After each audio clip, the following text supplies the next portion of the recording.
Hai, Shalom. Kembali lagi kita jumpa kembali di YouTube channel saya ini. Eh, saya akan menceritakan selanjutnya pengalaman-pengalaman saya bersama dengan Tuhan.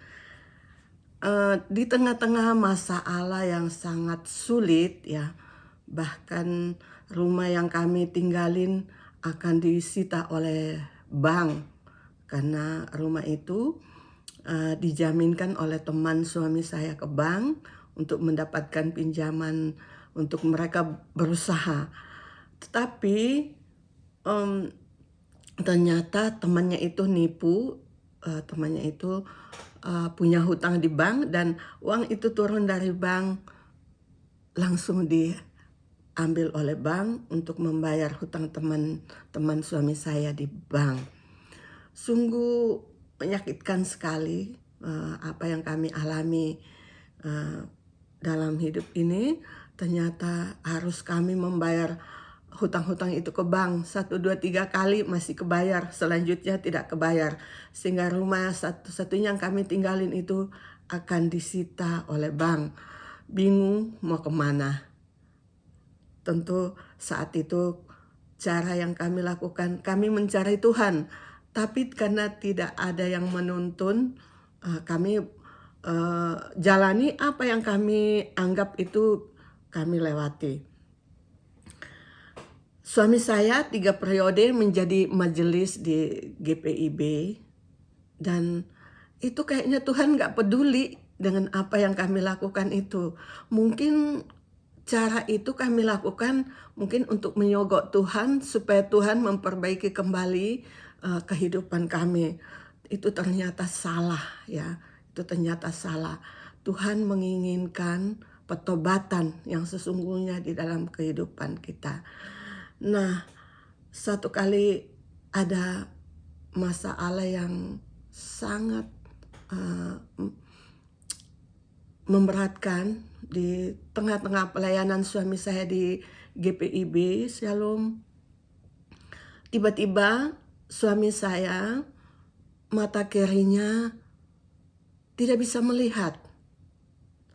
Tidak bisa melihat dan dia coba diam-diam tanpa sepengetahuan saya, dia ke dokter Cipto.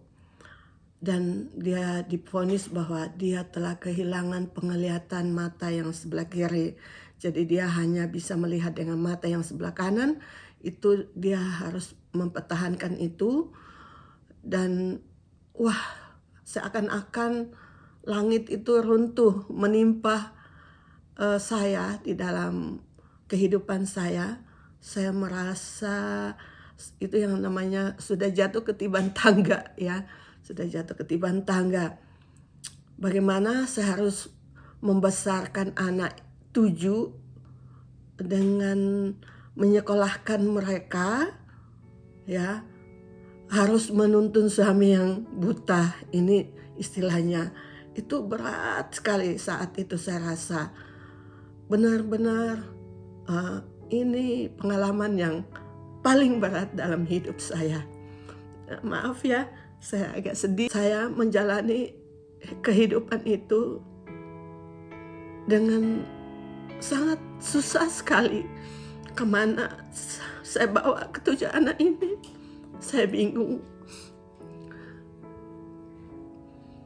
Suami saya juga tidak bisa lagi melayani di gereja karena dia tidak bisa melihat untuk membaca Alkitab yang ditugaskan dari gereja. Disitulah saya bekerja di salon. Karena saya tidak punya modal lagi untuk buka salon, saya bekerja di salon orang. Saya dipertemukan oleh seorang ibu yang luar biasa. Namanya Ibu Sri. Dia mengajak saya untuk ikut persekutuan doa di rumahnya. Dengan tertatih-tatih saya menjalani kehidupan itu.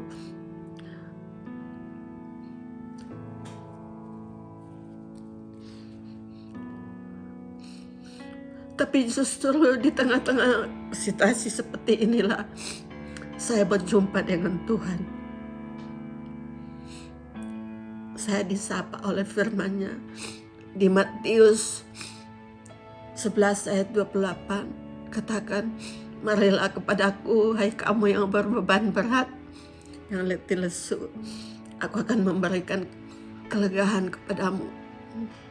Setitik janji, setitik harapan yang Tuhan taruh di hati saya membuat saya kuat menjalani hidup ini.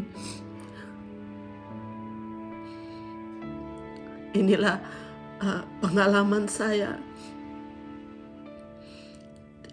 bersama dengan Tuhan. Saya tidak tahu apa yang saya harus lakukan. Saya harus pindah gereja di gereja GBI Taman Anggrek.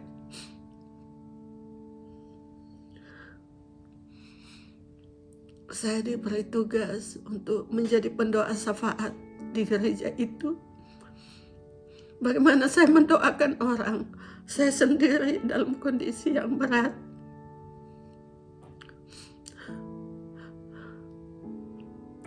Tapi itu saya lakukan. Saya setia.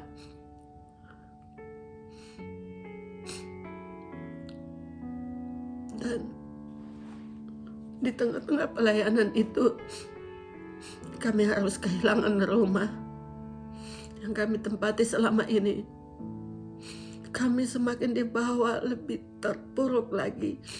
Kami semakin dibawa lagi, lebih susah lagi oleh Tuhan. Saya merasa bahwa Tuhan tidak sayang lagi sama kami. Tidak ada lagi pengampunan atas dosa-dosa yang kami lakukan. Tapi saya jalani, saya bertahan. Bagaimanapun ketujuan itu membutuhkan saya dengan suami. Dengan cara apapun kami jalani. Mungkin kami kadang dicibirkan orang, kami tidak peduli lagi. Kami dilihat sebelah mata orang, kami tidak peduli lagi. Karena situasi itu Tuhan bawa kami untuk kami menanggalkan segala kesombongan, keegoisan, dan kehebatan kami, supaya Tuhan memproses kami untuk menuju kepada jalan yang Tuhan sediakan bagi kami.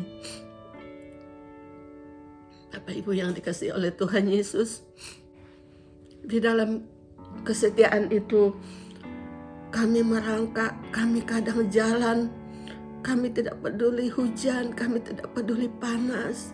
Kami jalan untuk melayani Tuhan. Kami mengunjungi orang sakit, mendoakan orang lain. Padahal kami sendiri dalam kondisi yang juga tidak baik. Tapi kami dituntut Tuhan. Bagaimana untuk kami mendoakan orang lain.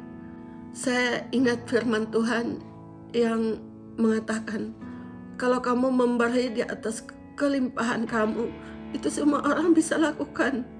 Tapi kalau kamu memberi di atas kekurangan kamu, itu adalah kasih karunia Tuhan. Kami berusaha memberi, kami berusaha memberi di tengah-tengah kesulitan kami. Kami berjalan, dan satu hal yang Tuhan karuniakan kepada kami adalah kekuatan untuk melewati semua ini.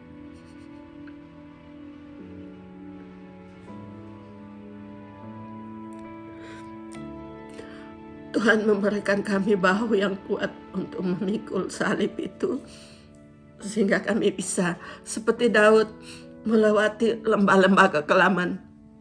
Tuhan tetap memegang tangan kami berdua.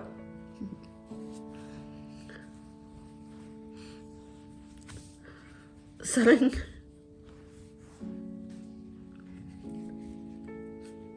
saya tidak lagi mampu membayar uang sekolah anak saya.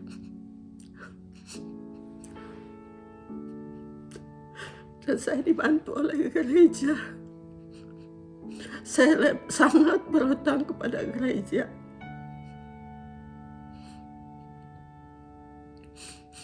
Tapi di tengah-tengah situasi yang seperti ini, justru kami mengambil keputusan untuk kami melayani Tuhan dengan full time.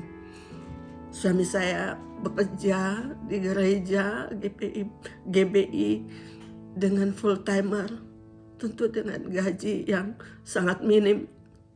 Itu bukan gaji, tapi itu PK. Sampai pernah teman saya menanyakan, PK yang 400.000 itu apakah cukup untuk ke-7 anak? Saya katakan, itu 2 ekor ikan dan 5 ketul roti. Dimakan 5.000 orang dan sisa 12 bakul. Dan teman-teman saya sangat diberkati dengan apa yang saya kemukakan kepada mereka. Saya tetap berjalan tanpa mempedulikan kata-kata orang yang ada di sekeliling saya. Saya hanya fokus kepada Tuhan sehingga saya bisa bersama suami melewati situasi yang seperti ini.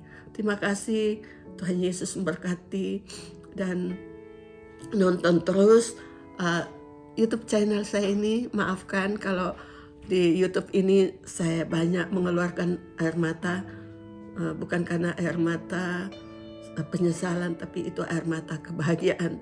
Saya melihat begitu besar kasih Tuhan, begitu besar kasih Tuhan di tengah-tengah situasi yang saya alami selama ini, sehingga saya, suami boleh kuat dan kami sehat untuk menjalani semua ini. Terima kasih, Tuhan Yesus memberkati. Amin. Bye.